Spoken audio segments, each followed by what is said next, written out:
Sebenarnya kalau ide cerita waktu itu saya diberikan ini langsung oleh sama Pak Mul dan Pak Darmawan gitu. Jadi kita ngobrol, idenya menarik. Yang saya garis bawahi bahwa penjara kan kita tahu di penjara itu tempat berkumpulnya orang yang melakukan kesalahan gitu. Nah, lalu kenapa kalau di dalam penjara, lalu kalau orang di dalam penjara itu dia butuh pertolongan, ditolongnya sama siapa? Nah, itu hal yang menarik. Salah satunya kenapa basicnya saya ambil cerita ini. Tadi apa lagi pertanyaannya, Lupa? Gimana kalau bisa membreakdown dan akhirnya risetnya? Oke, kalau riset kebetulan ya udah dilakukan sama Pak Mulyadi juga. Ada beberapa pertanyaan ada beberapa interview, dia menginterview orang yang memang sudah pernah di penjara. Lalu kita juga pasti saya riset juga melihat referensi-referensi, lalu kehidupan di penjara seperti apa. Dan ya itu kan benteng lama yang kita sulap jadi penjara gitu. Tapi cukup mendukung ya Mas bentengnya itu untuk bikin cukup. Jadi dengan sebenarnya tanpa perlu ada jump scare dan ini dengan suasana penjara yang sudah sangat menyeramkan itu kita sudah dapat tension horornya sih. Dan gelap temaram gitu ya. Oke, tepuk tangan dong untuk Mas Adi, teman-teman. Dan kita sapa juga ada Pak Mulyadi JP sebagai produser. Selamat datang Bapak, luar biasa, tepuk tangan dulu teman-teman. Oke, kalau begitu saya tanyakan Pak kepada Pak Mulyadi. Tadi katanya kalau Mas Adi kan risetnya Bapak lebih dalam. Ini gimana? Jangan-jangan ide awalnya juga dari Bapak gitu Pak? Oke, terima kasih sebelumnya. Assalamualaikum warahmatullahi wabarakatuh. Terima kasih kepada teman-teman media dan kawan-kawan sekalian yang hadir pada gala premier Bangsal Isolasi. Jadi awal saya membuat konsep Bangsal Isolasi itu tercetus ketika saya berkunjung ke salah satu tempat ya pembinaan lah. Saya nggak enak kalau sebut penjara gitu kan.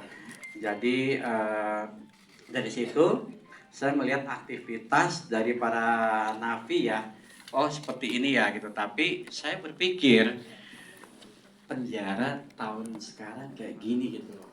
Tapi saya berpikir kalau penjara di tahun 70-an, tahun 90 itu seperti apa. Tapi kan di sini kan ketimpangan ya. Di mana penjara ada yang merasakannya, ada yang sesi enak dan tidak enaknya di situ kan.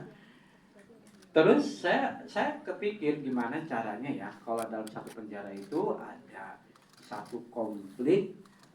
Selama ini kan horor kan selalu identik dengan maaf ya villa, tempat-tempat yang lain ataupun apalah yang berbau yang bagi dia emang ini sumber dari mistik ataupun apa gitu. Tapi saya berpikir kenapa semua tempat itu kan selalu ada dengan mistik dan horor ya. Kenapa di penjara itu kita nggak tampilkan horor dengan cara apa? Tapi di sini kan kita menampilkan horornya itu bukan horor yang gimana gitu, bukan yang horor yang selalu dengan jump scare, tapi kita menampilkan horor itu ada dengan apa? Dengan misteri, dengan satu mengungkap di balik penjara ini ada apa? Itu yang nggak pernah ada kan selama ini di Indonesia.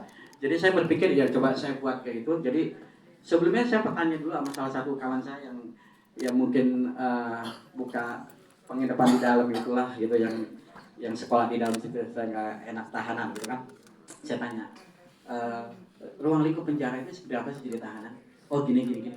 Cuman dia bilang, Pak jangan nanya. Kenapa bang? Gak enak di sini. Ya udah, saya juga udah tahu gak enak gitu kan. Tapi basicnya seperti saya udah tahu. Dari situ saya coba membuat ide, mencetuskan, dalam Bangsal Isolasi itu seperti apa, gitu.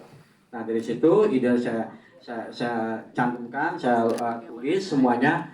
Saya ngobrol dengan Pak Dar. Ketika kita lagi di satu tempat, saya ngobrol, Pak, kalau konsep seperti ini mau gak? Gini. Nah Pak Dar respon, dia bilang, wah boleh, oke, mari yuk kita buat. Nah saya diskusi dengan salah satu penulis, Oscar. Saya tanya, Mas Oscar, ini mau gak kita gini? Nah dia tertarik gitu. Jadi ya udah. Dari situ kita simpulkan kita membuat satu cerita untuk Bangsal Isolasi. Seperti itu. Luar biasa, tepuk tangan untuk Pak Mulyadi dong teman-teman. Jadi emang karena real ceritanya akhirnya benar-benar berasa gitu Bro ya, asli Pak Mulyadi. Oke, kalau begitu saya beranjak ke Mas Oscar sebagai penulis skenario. Ini gimana Mas Oscar membreakdown ide-idenya, kengerian yang ada tadi di dalam visinya Pak Mulyadi gitu loh? Eh, Bismillahirrahmanirrahim. Assalamualaikum warahmatullahi wabarakatuh. Terima kasih atas waktunya teman-teman media juga datang dalam gala primer ini. Ketika pertama kali saya diajak ketemu sama Pak Dar sama Pak Mul dan beliau-beliau menyerahkan ide ini, jujur memang kesulitannya adalah menampung semua ide-ide beliau ini gitu loh. Treatment yang awalnya saya berpikir beliau akan menyerahkan itu ini horor, tapi ternyata dalam perkembangannya itu bakal horor yang kita sajikan itu bukan lebih ke horor yang jumpscare dalam melimpah hantu segala macam, enggak sih. Jadi mungkin saya lebih nyebutnya ini suspense thriller gitu. Jadi kebetulan waktu menulis skenario ini juga saya terlalu berdiskusi dengan Pak Mul sebagai yang punya ide, dan satu persatu kita coba breakdown gimana nih ceritanya biar menarik, konfliknya di dalam juga lebih menarik gitu. Dan kesulitannya adalah kan kita ada di, memang kesulitannya adalah set yang diserahkan kita itu kan pure penjara, hampir 90% lebih set kita itu di penjara dan pemainnya mayoritas itu wanita. Jadi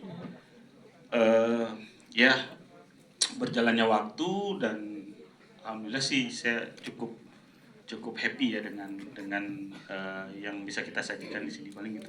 Oke, luar biasa. Tapi yang penting happy ya dengan hasil akhirnya Mas Oscar.